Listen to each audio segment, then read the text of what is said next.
Hello everyone, माझं नाव साक्षी आणि आजच्या ब्लॉगमध्ये आपण चाललो आहे नाशिकला आमच्या छोटू बेबीचं बारशासाठी। इथे आमच्या छोटू बेबीची झोप झालेली आहे आणि आता तेच चालू आहे मस्ती टाईममध्ये हिची खूप मस्ती असते आणि एक्सप्रेशन तर एवढी क्यूट देते ना, लाईक अ पांडा, छोटासा टेडी बिअर वाटतं चालता फिरता।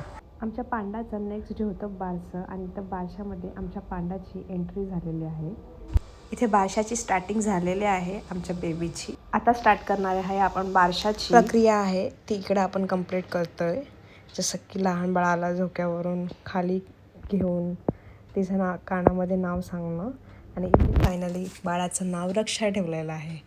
तर आमच्या रक्षाला ना हा झोका खूप जास्त आवडलेला। फायनली इथे बारसं पण कंप्लीट झालेलं आहे आणि बारसं कंप्लीट झाल्यानंतर नेक्स्ट डे आपण चाललो होतो फिरायला म्हणजे आपण चाललो होतो पेरूच्या वाडीमध्ये। इथे आपण फायनली पोचलो आहे पेरूच्या वाडीमध्ये।